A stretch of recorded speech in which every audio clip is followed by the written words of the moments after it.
Natalia Petrovna Bekhtereva, a name that once resounded throughout the entire scientific world and still stands as a symbol of the greatness of the human mind.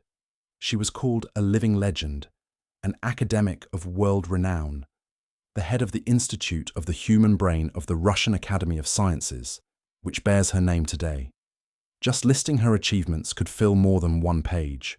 Awards, prizes, discoveries, and recognition, both in Russia and beyond. This was not just a scientist. This was a person who stepped beyond the boundaries of conventional knowledge, showing the world that the brain's capabilities are inexhaustible. She made discoveries that changed the very understanding of human nature. Among her scientific achievements is a phenomenon that has entered textbooks around the world, the famous error detector discovered by her. This invisible inner guardian governs our behavior and tells us when we make a mistake. Imagine you forgot to turn off the light in the bathroom or said the wrong expression. It is the error detector that instantly signals this and makes you think. It works every second, correcting us, protecting us from randomness, and pushing us toward more precise actions. This discovery made Natalia Petrovna famous. Her name became known not only in academic circles, but also among the general public. After all, every one of us is familiar with this feeling, this internal signal that doesn't let us ignore a mistake. She was able to scientifically explain what seemed commonplace and turned a familiar feeling into a global sensation. Why is it necessary to make mistakes? Her research proved it. Mistakes are not a failure, but a chance for the brain to develop, analyze, and find new solutions. This is why people listened to Natalia Bekhtereva. They trusted her. They quoted her. When her name became known outside the country in the late 1960s, no one doubted it. They were witnessing a scientist who would leave a mark on history. She was not just an academic, but a bright, charismatic figure capable of explaining the most complex processes in simple terms. And that was her secret. She knew how to talk about science in a way that everyone could understand. Do you want to know why she was called not only an outstanding scientist, but also a woman with a secret charisma? Don't go anywhere.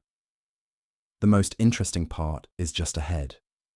Academician Bekhtereva knew how to turn dry science into a captivating story that gripped even listeners far removed from the laboratory. She would say, "A unique mechanism, the error detector, works inside each of us. It turns on when we miss something or do something incorrectly. Did you forget to lock the door? The brain immediately signals with an anxious memory. Did you say blueberry instead of the correct blueberry? The internal observer reacts instantly, like a mentor correcting you during an exam. This built-in tool keeps us from descending into chaos, keeps life under control, and makes a person attentive and precise." Bekhtereva emphasized, mistakes are not the enemy, but a source of development. When the brain catches an inaccuracy, it not only corrects it, but also searches for the reasons. It could be fatigue, anxiety, lack of knowledge, or even a subtle irony that the person put into their words. The brain analyzes everything: actions, emotions, and even subtext. This is precisely why the error detector becomes a crucial ally. It helps us not just to act correctly, but to understand the deeper meanings of what is happening. Isn't it amazing that this invisible process works non-stop, as long as we are alive?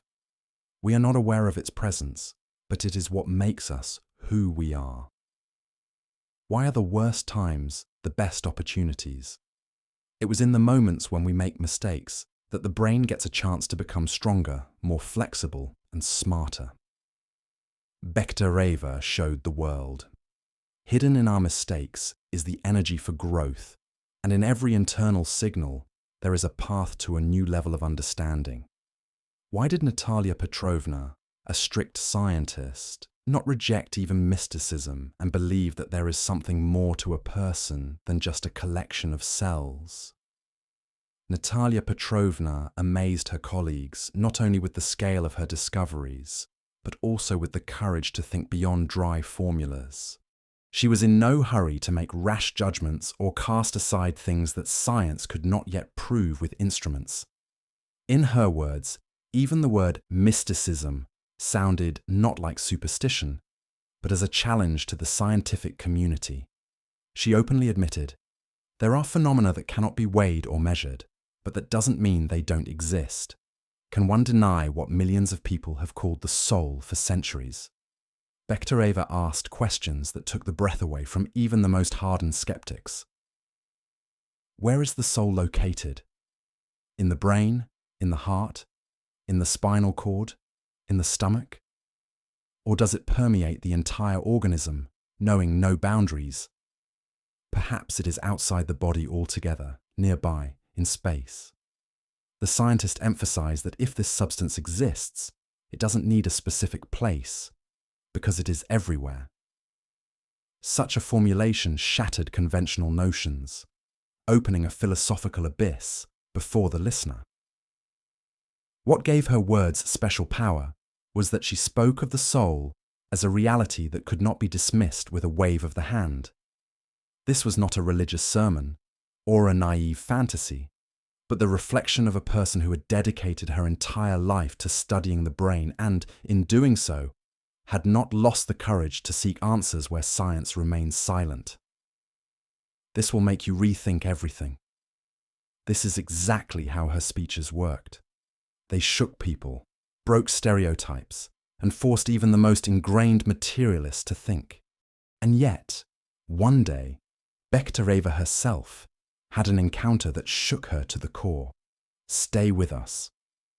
Next, you will hear the story of the prophetess who changed her view on the limits of human knowledge.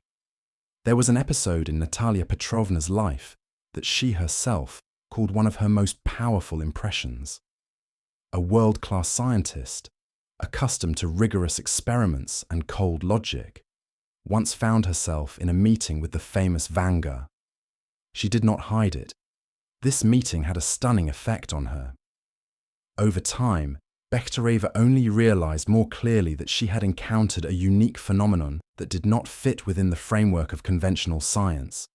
She admitted that the further the years went by, the stronger the feeling became. Before her was truly something that could not be explained in ordinary words. For a strict scientist, such an admission sounded sensational. She was not afraid to say, "Yes, there are people with a gift that science is not yet able to explain." This was her personal experience, and it was precisely this that broke the stereotype that scientists live only by formulas and instruments. Such an admission made her an even more unusual figure. After all, few academicians would dare to speak publicly about prophetic dreams, especially in the Soviet years, when such words could cost a reputation. But Natalia Bekhtereva was not afraid. She spoke honestly. "This meeting stunned me. How much strength is needed to openly declare such a thing, knowing that many colleagues would look on with distrust? I never thought I would be saying this." This is how one might describe her admission, but it was precisely this that revealed her uniqueness. She did not limit herself. She was ready to listen, to see, to accept even that which did not fit into familiar schemes. And this quality made her not only a great scientist, but also a person capable of seeking truth where others close their eyes. Why did Natalia Bekhtereva, who dedicated her entire life to science, come to the conclusion that the human brain could not have appeared without a creator? Natalia Bekhtereva was that rare scientist who was not afraid to admit, beyond the strict experiments and formulas, there exists a great mystery that cannot be ignored. She said, "I have dedicated my entire life to the study of the most perfect organ, the human brain, and I have come to the conclusion that the existence of such a miracle is impossible without a creator." These words sounded especially weighty, as they were spoken not by a theologian or a mystic, but by an academician accustomed to relying on facts and evidence. In her works, she wrote about things to which science had not yet given an answer. She admitted that some experiments, even today, show with a high degree of probability that beyond biological life, there is something else. Not an afterlife in the conventional sense, but a special form of matter's existence. She compared a person to a cocoon inside which something greater was maturing. The mortal body is just a shell, preparing us for the transition to a new level of being. This comparison was striking in its simplicity and power. Just as a caterpillar transforms into a butterfly, so too does a person live life to gain experience and move on. The scientist emphasized that it is important to live here and now, to accumulate experience until the very last day, because it is this experience that becomes the main capital of the human soul. You must agree, such words broke the usual boundaries. This changed my attitude toward life. This is how thousands of people responded to her work. When an academician of world renown spoke of a creator, of a transition, and of a new form of being, it forced even the most hardened skeptics to stop and think, and this is only part of her incredible image. After all, externally, Natalia Petrovna did not at all resemble a stern scientist. Natalia Petrovna's appearance did not fit the usual image of a scientist immersed in books and formulas. She was beautiful, exquisite, elegant, and more reminiscent of an opera diva than an academic. Her outfits were distinguished by taste, her manners by nobility, and her posture by a royal bearing. When she appeared in public, people were at first surprised. Could this really be the brilliant neurophysiologist? But as soon as she began to speak, all doubts vanished. Before them was a true giant of thought, capable of captivating not only scientific minds, but also the hearts of her listeners. This contrast made her image even brighter. On the one hand, rigorous science, fundamental discovery, and international recognition. On the other hand, femininity, charisma, ease, and the ability to fascinate anyone who was near. This is why her lectures and speeches always gathered full auditoriums. People came not only for knowledge, but for an encounter with a personality who knew how to combine the uncombinable. And is it not an indicator of her scale that her name was even written on the map of the stars? In 1968, minor planet 6074 Bekhtereva was named after her.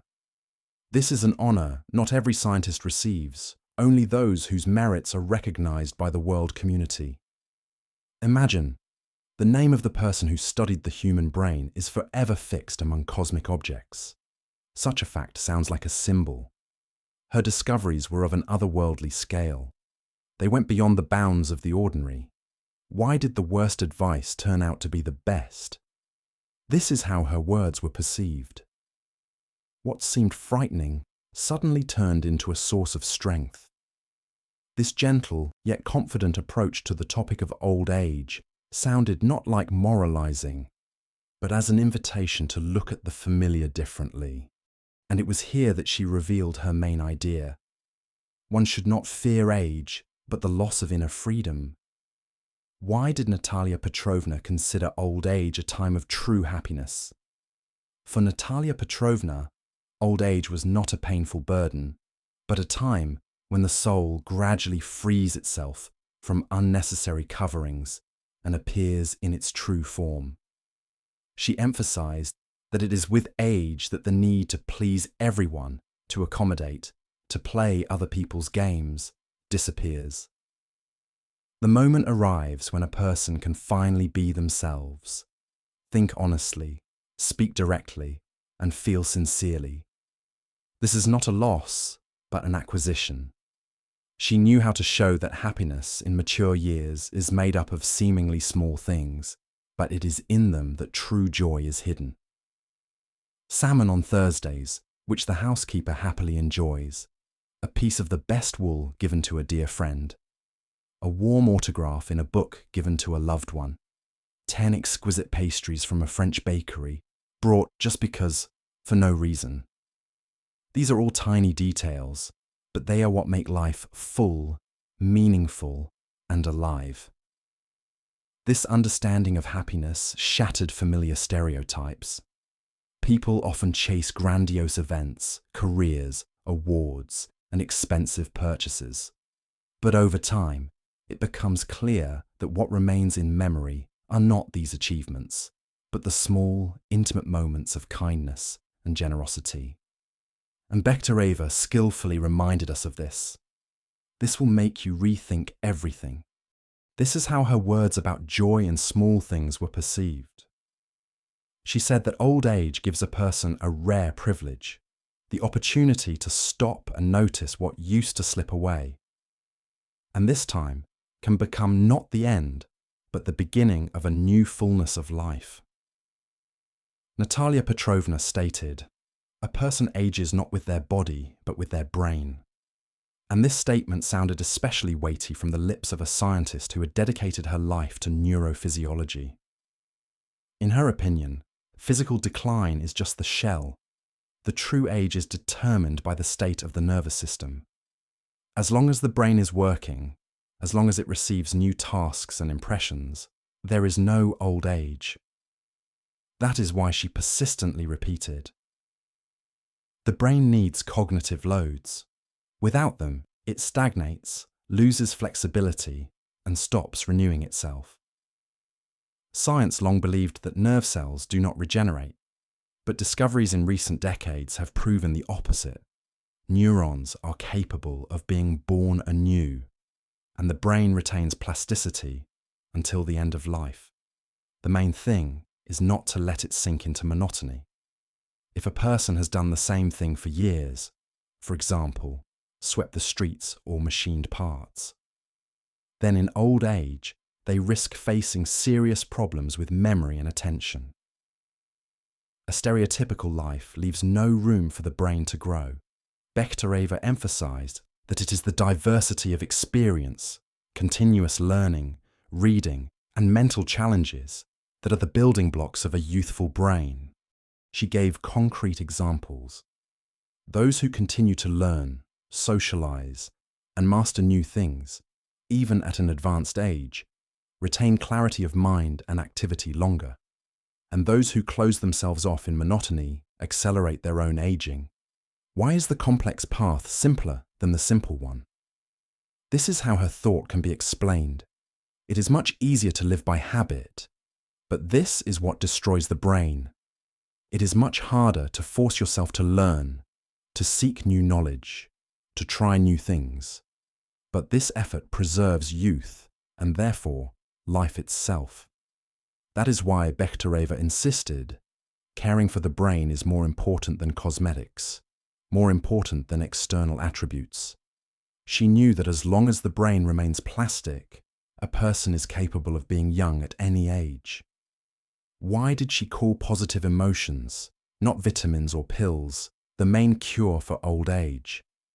For Natalia Petrovna, the main secret to youth was not procedures or medicines, but positive emotions. She said, "It is joy and wonder that are the fuel that makes the brain work, renew itself, and live life to the fullest."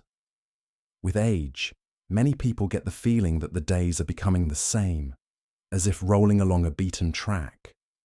Morning gives way to evening, weeks blur into monotony, and life gradually loses its flavor.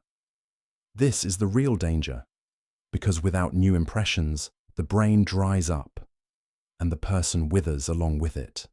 But one only needs to preserve the ability to rejoice in the little things, and old age retreats. Natalia Petrovna emphasized, for someone who knows how to be amazed, who notices beauty in simple things, and is capable of rejoicing in even the smallest details, no age is frightening. She insisted, positive emotions are the most reliable shield against aging. And this was not a metaphor, but a scientific observation. After all, it is emotions that trigger complex processes in the brain, activate neurons, and help maintain plasticity. There was no naivety in her words. She warned, "Positive thinking is not a mask or an artificial smile used to cover up troubles. It is the ability to see a path forward, even in difficulties, to find meaning where it seems there is no way out.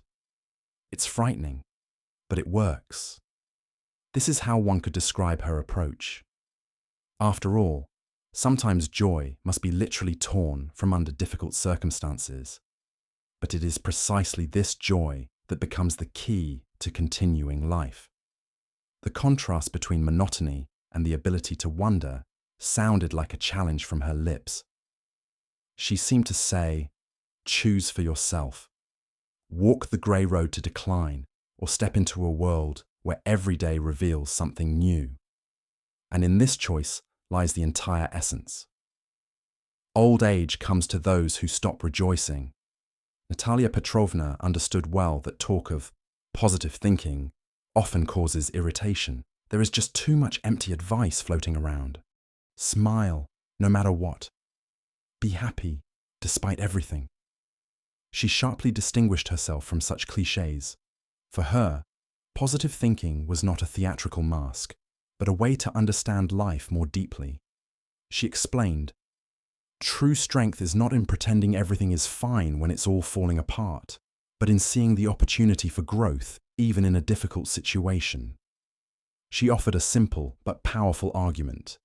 If a person deceives themselves and puts on a happy mask, it doesn't save them. It destroys them. True positive thinking is the ability to look honestly at difficulties and find a path that leads to a new level of understanding. This is how the brain works. This is what brings joy. After all, joy is born not from illusions, but from conscious movement forward. Why are the worst times the best opportunity? This very idea ran like a red thread through her reflections. Bekhtereva assured, the darkest periods often become the point where a person takes their most important step. This is the difference between true positive thinking and superficial optimism. It is not a smile for the sake of a smile, but the ability to find meaning where it seems meaning no longer exists. This approach was close to her scientific style. She reasoned strictly, logically, but at the same time did not lose her philosophical depth. In her words, even complex truths sounded clear. Living in illusions is bad. Life must be understood, and understanding is the source of joy. Natalia Petrovna never limited herself to generalities. She knew how to translate philosophy into concrete recommendations that are easy to apply in life. One only has to start acting, and old age will lose its power. But the most important thing lay in her final words. A person does not pass away as long as they have a purpose. Natalia Petrovna knew how to speak in a way that her words became aphorisms, remembered for a lifetime. She asserted, "Old age does not exist. As long as a person has a goal, to see their grandchildren, to finish a book, to go on a journey, to look beyond the usual horizon, life continues." These were not beautiful phrases, but a life principle, hard-won and tested. A person is alive as long as they themselves want to be. Her thought sounded like a challenge to a society accustomed to perceiving age as the end of the road. Bekhtereva overturned this stereotype. Nothing ends until you yourself want it to.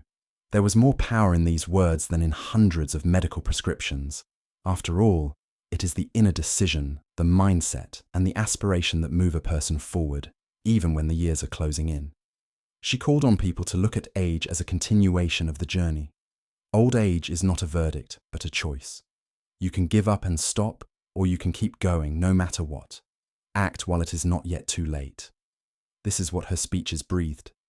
She assured that everyone has the opportunity to remain alive and strong, as long as the fire of purpose burns within. These words left no one indifferent. They stirred, inspired, and made the viewer or reader sit up. And what have I done to continue living authentically? This is how the energy for change was born, which Bekhtereva generously gave to her listeners. But despite the power of her aphorisms, there was also a wise gentleness in her voice. She understood that each of us has an allotted time on earth, and it cannot be changed. Natalia Petrovna always remained a realist. She admitted, "Every person has their allotted time on earth. We came here once, and one day we will leave. This is a law that cannot be cancelled by any effort." But at the same time, she emphasized, "What is frightening is not the end of life itself, but a joyless old age. It is this that turns the final years into a heavy burden." The scientist said, "Old age becomes burdensome when a person loses their purpose, withdraws into themselves, and stops rejoicing. And joy is always a choice. One can sink into grudges, regrets, and illnesses, or one can learn to see the value in every day, even in the little things. It all depends on the internal mindset, on what fills the soul." She asserted, mindset is not a secondary factor, it is the main factor. Depending on what the soul is filled with, old age can be either heavy or bright. You must agree, there is a huge difference between living out one's last years in anguish and despondency or in gratitude and peace. This changed my attitude toward life. This is how many who read her books or heard her lectures responded. Her words sounded not like a cold verdict, but as a gentle guide. She seemed to take you by the hand and explain, "The end of the road is inevitable, but what that road will be like depends only on you. And everyone is capable of making it joyful, rich, and bright." And in conclusion, she asked that very question, which she directed not to the audience, but straight into the heart of everyone. "And do you agree with this?" It was this simple phrase that became the point, after which one wanted not to argue, but to reflect, and perhaps to change one's life, right now. Dear friends, if the words of Natalia Petrovna Bekhtereva resonate with you, if her wisdom has helped you look at life differently, please support our channel, Wisdom of Natalia Bekhtereva. Click like, subscribe, and hit the notification bell so you don't miss new episodes. There are many more discoveries ahead that could change your life for the better.